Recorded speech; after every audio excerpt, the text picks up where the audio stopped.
notre vie d'intimité, notre vie relationnelle avec le Père se brise, mes bien-aimés, il y aura beaucoup de soucis. Et notre vie d'intimité avec Dieu se rompt du moment où, quand, mes bien-aimés, nous sommes tombés dans le profond sommet sur le plan spirituel, lorsqu'on n'a plus la vie de prière, lorsqu'on se laisse fouguer dans des distractions. Surtout comme l'Internet est à notre portée, mes bien-aimés, beaucoup de chrétiens n'ont plus la vie de prière parce qu'ils passent leur temps sur les réseaux sociaux. C'est un outil qui nous aide à pouvoir faire beaucoup de choses, mais c'est un outil aussi que le diable se sert pour pouvoir propager beaucoup de mauvaises choses. Et beaucoup des enfants de Dieu, leur vie de prière est tombée par terre parce qu'ils se laissent tout le temps sur cet outil, sur Internet, sur les réseaux sociaux. Si tel est le cas pour ta vie, mes bien-aimés, tu dois prier, tu dois demander l'aide de Dieu ce soir pour que tu puisses avoir aussi un temps dans la présence de Dieu. Parce que si on n'a plus la vie de prière, mes bien-aimés, c'est fini.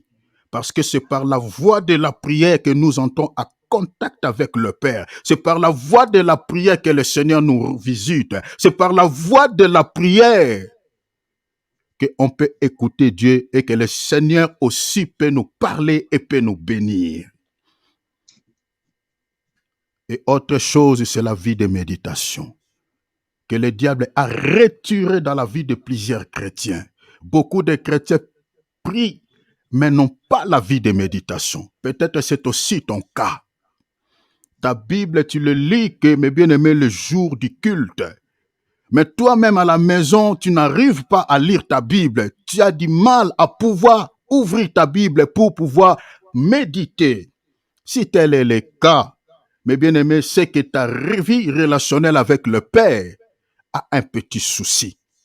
Parce que ce sont ces deux rames qui font notre force sur le plan spirituel. La prière et la méditation de la parole. Alors tu dois prier par rapport à cela. Parce que tu dois être fort sur le plan spirituel.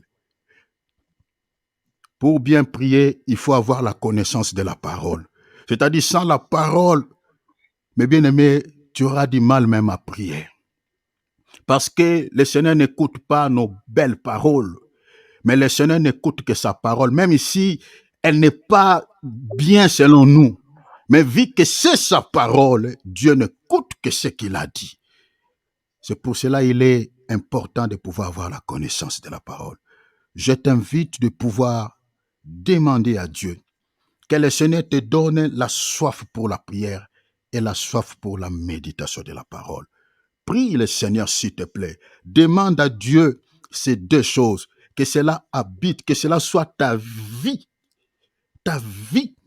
matin, midi, soir, que le Seigneur puisse t'aider à prier et à lire sa parole. Prions au nom du Seigneur, prions alléluia.